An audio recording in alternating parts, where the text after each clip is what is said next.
За өнөөдөр баяртай байна уу. Тэгээд Эрдэнэ хотоос ирж сонсгон гайхамшиг гэсэн сайхан хичээлийг үзлээ. Нөхөртөө хоёулаа ирсэн байгаа. Тэгээд гэр бүлийн одоо хүндэс суурь болсон би нэгэ сонсох гэсэн энэ хичээлийг бас бүрэн дүүрэн хийж чадахгүй байсан байна гэдгээ хүлээж зөвшөөрөөд энэ хичээлд суусанд маш их баярлж байна, маш их талархаж байна.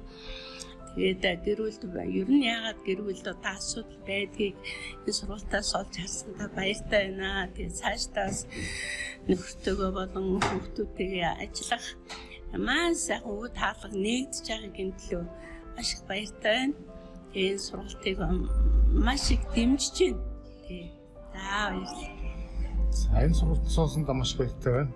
Энэ харилцаанд сонсох үедэр яаж суралцсан гэж орднороос хүн сонсч чаддгүй, хүлээн зөвшөөрч чаддгүй, тэгээ сонсох хүн ярих гэж ирэхэд нь тэрнээс зугатаадаг тиймэрхүү байдалтай байсан юм байна. Тэгээд энэ сургалтаас юу сонссон гэхээр хүнийг сонсоход тийм дарамттай биш юм байна гэдгийг олж харлаа.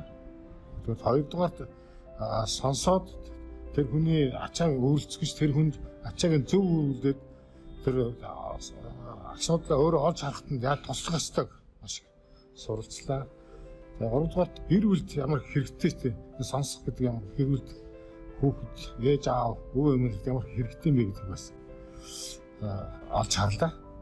Тэгээд гэр бүлүүдэд уриалахад энэ сонсгын гайхамшиг гэдэг хичээл сууж гэр бүлээ тийм зүрхсэтийн шарахгүй тийм байдалд